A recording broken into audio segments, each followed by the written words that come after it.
এই জন্যই আল্লাহ বলে আকাশটা রাখছি খুঁটি ছাড়া, যাতে তুই দেখিস আর বুঝিস যে এটাকে যদি আমি খুঁটি ছাড়া দাঁড় করাইতে পারি, তাইলে তোকেও আমি খাড়ার উপরে নাচাইতে পারি। তোর বাবা দরকার ছিল বিশাল সূর্যটাকে যদি আমি মহাশূন্যের ভিতরে রাইখা যদি আমি এটাকে ঘন্টায় 6 লক্ষ কিলোমিটার বেগে যদি দৌড়াইতে পারি, যেটা তোদের দুনিয়ার থেকে 13 লক্ষ গুণ বড়, আমি আল্লাহ যদি এটা পারি, তাহলে তোর মতো 3.5 একটা মানুষ, 6 ফিট 6.5 ফিটের একটা মানুষকেও আমি বাধ্য করতে পারি।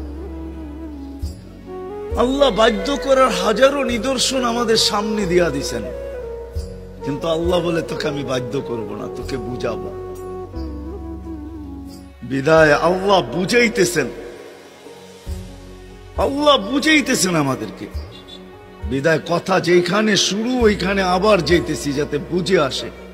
দুনিয়াতে যে পা রাখছে জানো যাবে না, সেই কথা মাইনা নিবে না কোনোদিন যে আমি চিরদিন এখানে থাকব। সেই কথায় বিশ্বাসী, আজ হোক কাল হোক আমাকে চলে যেতে হবে।